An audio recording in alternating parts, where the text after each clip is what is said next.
प्रधानमंत्री मोदी जो 3 देशों की यात्रा पर गए हैं, उनमें लास्ट में अब वो ओमान देश की यात्रा कर चुके हैं। ओमान देश में उन्हें वहां का सर्वोच्च सम्मान ऑर्डर ऑफ ओमान दिया गया है। सुल्तान ऑफ ओमान हैदम बिन तारिक ने ये सम्मान उन्हें दिया। ये अवार्ड 1970 में बनाया गया था, तब के सुल्तान काबूस बिन सईद के द्वारा। मोदी जी जहां भी जा रहे हैं, भारत को वहां बहुत सम्मान मिल रहा है। मोदी जी को बहुत सम्मान दिया जा रहा है। अब आज के वीडियो में जानते हैं ओमान देश के बारे में, जिसके साथ भारत ने एक फ्री ट्रेड एग्रीमेंट भी साइन कर लिया है, जिसे सेपा CEPA यानी कॉम्प्रिहेंसिव इकोनॉमिक पार्टनरशिप एग्रीमेंट बोला जा रहा है। और ये भारत के फूड और एग्रीकल्चर मार्केट के लिए बहुत ही ज्यादा लाभदायक होगा। इसके अलावा मिनरल्स में भी भारत को बहुत ज्यादा ट्रेड में बढ़ोतरी देखने को मिल सकती है। आइए जानते हैं आज की वीडियो में ओमान देश के बारे में।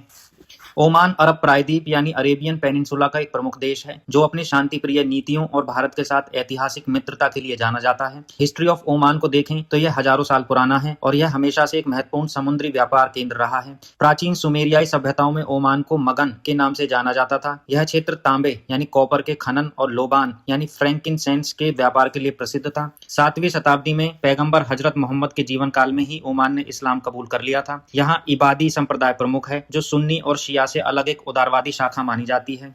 16वीं शताब्दी में 1507 से 1650 के बीच में पुर्तगालियों ने मस्कट और तटीय इलाकों पर कब्जा कर लिया, ताकि वे मसाला व्यापार पर नियंत्रण कर सकें। बाद में ओमानियों ने उन्हें खदेड़ दिया। याद रहे, मस्कट ओमान की राजधानी है। 17वीं और 19वीं सदी के बीच ओमान एक शक्तिशाली साम्राज्य था। इसका प्रभाव न केवल अरब बल्कि पूर्वी अफ्रीका के जांजीबार और आज के पाकिस्तान के ग्वादर तक फैला था। अगर यहाँ की पॉलिटिक्स और रॉयल फैमिली के बारे में जाने तो ओमान की राजनीतिक व्यवस्था पूर्ण राजशाही यानी एब्सोल्यूट मोनार्की है, जिसे सल्तनत कहा जाता है। यहाँ ओमान पर अल सईद परिवार का शासन है, जो 18वीं शताब्दी 1744 से चला आ रहा है। यह अरब दुनिया के सबसे पुराने राजवंशों में से एक है। आधुनिक ओमान के निर्माता सुल्तान काबूस बिन सईद माने जाते हैं। उन्होंने 1970 में गद्दी संभाली और ओमान को एक पिछड़े देश से आधुनिक और समृद्ध राष्ट्र में बदल दिया। उनका 2020 में निधन हो गया। वे अविवाहित थे यानी अनमैरिड थे, इसलिए उन्होंने एक बंद लिफाफे में अपने उत्तराधिकारी का नाम छोड़ा था। वर्तमान में सुल्तान हैदम बिन तारिक अल सईद ओमान के शासक हैं। उन्होंने जनवरी 2020 में सत्ता संभाली। सुल्तान ही देश के प्रधानमंत्री, रक्षा मंत्री, वित्त मंत्री और विदेश मामलों के मंत्री होते हैं। यहाँ कोई राजनीतिक पार्टियां नहीं है, लेकिन एक सलाहकार परिषद यानी मजलिस अल शुरा है, जिसके सदस्य जनता द्वारा चुने जाते हैं। अगर भारत और ओमान के संबंधों को देखें तो भारत और ओमान के संबंध सदियों पुराने और बेहद गहरे हैं। ओमान को खाड़ी क्षेत्र यानी गल्फ रीजन में भारत का सबसे भरोसेमंद रणनीतिक साझेदार यानी स्ट्रेटेजिक पार्टनर माना जाता है।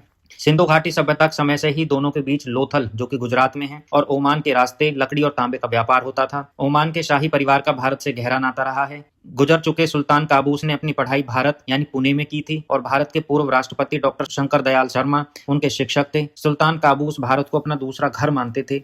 रणनीतिक और रक्षा सहयोग को देखें तो दुकम पोर्ट रणनीतिक और सुरक्षा सहयोग से एक बहुत ही इंपॉर्टेंट बंदरगाह है। ओमान ने भारतीय नौसेना को अपने रणनीतिक रूप से महत्वपूर्ण दुकम बंदरगाह के इस्तेमाल की अनुमति दी है। यह हिंद महासागर में चीन के प्रभाव को संतुलित करने के लिए भारत के लिए बहुत महत्वपूर्ण है। ओमान खाड़ी का एकमात्र ऐसा देश है जिसके साथ भारत की तीनों सेनाएं यानी आर्मी, नेवी, एयरफोर्स नियमित रूप से द्विपक्षीय युद्धाभ्यास करती हैं, जैसे अल नगाह, नसीम अल बहर, ईस्टर्न ब्रिज इत्यादि।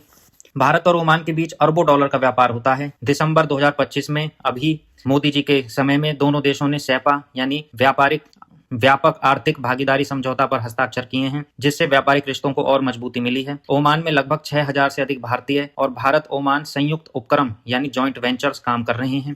भारतीय प्रवासी यानी इंडियन डायस्पोरा भी ओमान में है। ओमान में लगभग 7 लाख भारतीय रहते हैं। वे वहां के विकास, स्वास्थ्य और निर्माण क्षेत्र में महत्वपूर्ण भूमिका निभाते हैं। ओमान में भारतीयों को बहुत सम्मान किया जाता है और वहाँ कई हिंदू मंदिर और गुरुद्वारे भी स्थित हैं, जैसे मस्कट का प्रसिद्ध शिव मंदिर और श्री कृष्ण मंदिर। हम ये निष्कर्ष कह सकते हैं कि ओमान न केवल भारत का एक व्यापारिक मित्र है, बल्कि रक्षा और सुरक्षा के मामले में खाड़ी क्षेत्र में भारत का एक प्रमुख स्तंभ है। दोनों देशों के बीच का रिश्ता आपसी विश्वास और ऐतिहासिक सद्भाव पर टिका है।